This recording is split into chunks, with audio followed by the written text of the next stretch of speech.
Untuk menghindari kesalahan itu dimulai dari membaca. Saya beri sekian contoh betapa bahayanya tidak membaca. Misalnya begini, ada orang mau masuk Islam. Karena kita lama sekali di Jawa, lama sekali punya etika orang Timur. Makanya saya ini membuat judul dengan membaca Anda menjadi wali atau dengan membaca Anda tidak kafir. Ini sama-sama ekstrim. Supaya Anda termotivasi membaca, dengan membaca Anda jadi wali atau dengan membaca Anda tidak kafir. Ini bukan berarti saya Wahabi enggak, yang suka mengkafir-kafirkan enggak. Nanti sampean cari misalnya gini, betapa bahayanya enggak membaca. Ada orang mau masuk Islam, misalnya ya Syekh, ajarin saya baca syahadat, saya mau masuk Islam.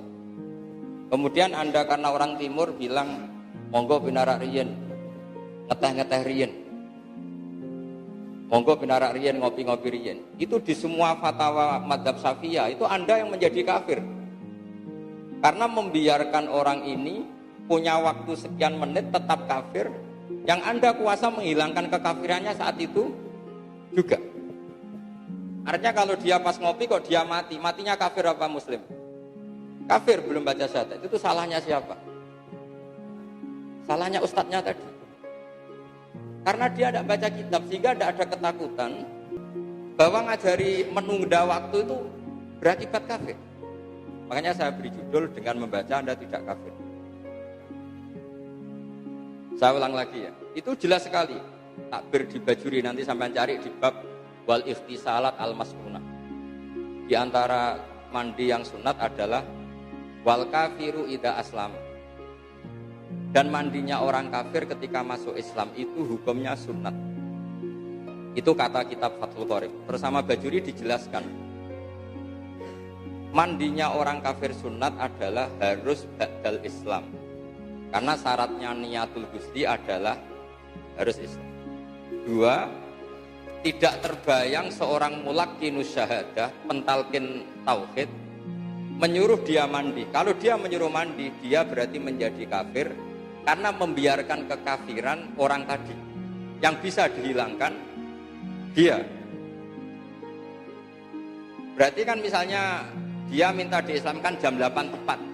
Kamu suruh mandi, kamu ajak ngopi-ngopi, baru kamu islamkan 8.30 menit. Kekafiran yang 30 menit ini salahnya siapa coba? Enggak, salahnya siapa?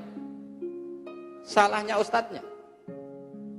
Makanya ini tak bawa, termasuk takbir itu yang saya bawa. Ini jadinya wali nanti dulu, yang penting nggak kafir dulu urutannya. Jadi walinya nanti, yang penting nggak kafir dulu. Nah ini saya baca ini di kitab Bajuri, masih ringan karena ini ada anak-anak sanawi juga. Nanti yang jadi walinya yang anak aliyah, ini yang penting nggak kafir dulu. Nah ini penting, ini kitab Bajuri loh, kitab yang kita pakai. Saya baca Bismillahirrahmanirrahim.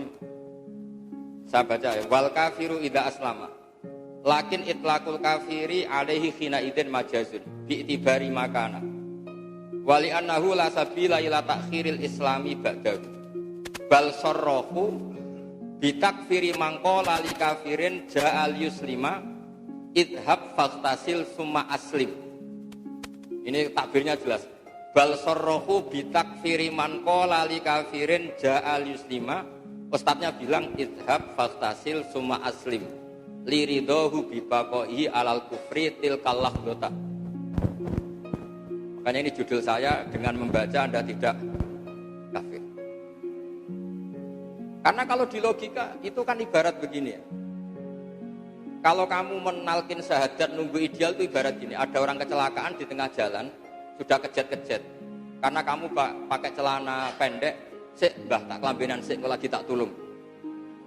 Kira-kira naif gak ada orang yang menolong orang kecelakaan nyari kondisi ideal, ganti baju dulu baru mau nolong? Apa harus menolong langsung meskipun pakai celana pendek? Harus nolong langsung karena ini emergensi. Kalau sampai di situ 5 menit kena tronton liwat malah langsung mati. Dan itu sekarang salah Anda karena Anda yang tahu. Setiap fardu kifayah itu menjadi ta'ayyana alaihi, menjadi wajib bagi yang melihat saat itu. Paham ya? Apalagi ini tidak sekedar kecelakaan fisik, kecelakaan akidah yang Anda bisa menghilangkan. Kenapa ditunggu sampai mandi dulu, ngopi dulu, apalagi rokokan dulu? Oh, malah kafir murakkab. Ini makanya judul saya, dengan membaca Anda tidak kafir. Ini penting saya utarakan karena sekarang itu banyak orang baca tapi tidak menganalisis. Terus kedua, dengan membaca Anda jadi wali. Wali itu ya kelas-kelasan. Ada wali mutung, ini nanti wali-wali yang umat-umatan itu. Ya kadang wali, kadang enggak. Ada wali yang sudah permanen.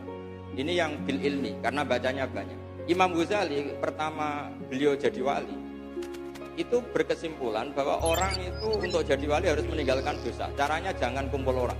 Karena kalau kumpul orang pasti gosip, ngerasani, macam-macam. Milihlah dia uzlah. Uzlah meninggalkan jadi direktur Madrasah Nizamiyah. Terus beliau hanya bawa masyhur itu, bawa benang sama jarum sama timba. Pikiran beliau ini nanti dipakai alat sholat. Ya sudah, beliau di hutan gitu. Nah ini judulnya dengan baca Anda jadi wali. Dia dengan begitu beliau ngira dia jadi wali karena meninggalkan gosip, meninggalkan jagongan macam-macam. Tapi dengan demikian pula, beliau tidak niru para rasul. Ciri utama rasul adalah udhu fisabilillah, disakiti karena dakwah. Ketika beliau lama sekali uzlah, dia baca Quran, beliau baca Quran. Lelah pas yang dibaca itu ayat hatta idza stai'asar rusulu wa dhannu annahum qad kudzib. Ada yang sebagian qiraah qad kudzib, sama-sama sab'ah. Sehingga ketika rasul itu sudah agak-agak putus asa dan mereka yakin kudzibu, didustakan, disalahpahami. Terus Imam Ghazali mikir, kiai kok delik, jare warasatul anbiya. Nak delik sing musuhi sapa? Yang mendustakan siapa? Ora ono wong. Anane Mukjin Aladin. Sehingga dia pulang. Jadi ciri utama Rasul itu ono wong ora percaya. Makanya sekarang banyak santri yang enggak percaya itu masih mirip Rasul. Enggak miripnya karena enggak dipercayane mergo kesuwen bodoni. Lah itu yang mari gak mirip. Sebetulnya kalau sekedar enggak dipercaya itu masih sifatnya Rasul. Di antara sifatnya Rasul itu kudzibu. Didustakan, enggak dipercaya. Makanya kalau sampai nanti ngiyai orang enggak yakin Anda alim, itu masih kayak Rasul. Kalau Anda alim betul, kalau Anda ada alim betul itu yang masalah. Terus ciri utama Rasul lagi itu wa'udhu fisabili, disakiti. Disakiti itu kecewa, ngempet, macam-macam. Akhirnya Imam Ghazali pulang beliau ngiyai sudah siap disakiti, disalahpahami macam-macam. Dengan membaca Anda jadi wali. Coba andaikan Imam Ghazali tetap di hutan, beliau tidak akan warasatul anbiya karena tidak mengalami kudzibu, tidak mengalami udhu fisabili, disakiti. Coba kalau Anda tidak baca, mungkin Anda tidak tahu itu. Ngira kalau sudah uzlah itu hebat, terbebas dari dosa, terbebas dari barokahnya membaca, lagi-lagi itu tertolong.